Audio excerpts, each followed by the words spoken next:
Gidan nan ba gida ba ne, matsala dai ne gidan haya.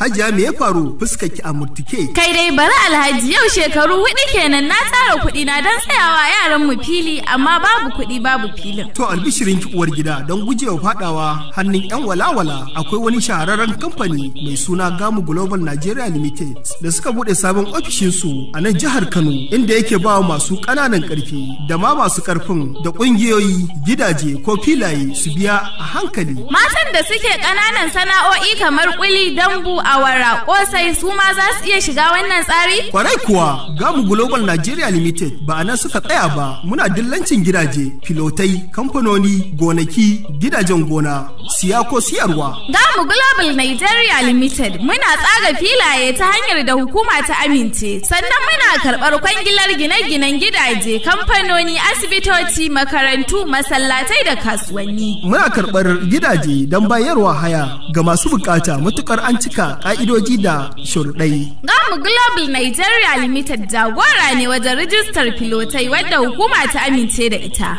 Gamu Global Nigeria Limited yana nan a Filoti mai lamba 770 kofar Kabuga a kan titin Gwarzo, hawa na 2 ga Dangami Shopping Complex. Don ƙarin bayani ku tuntuɓi shugaban kamfanin Alhaji Garba Uba Muhammad a kan lambar waya 07034530516 ko 08033982072. Gamu Global Nigeria Limited, burinmu kowa ya mallaki gida na kansa. Duk inda ake a gidan haya, Allah ba shi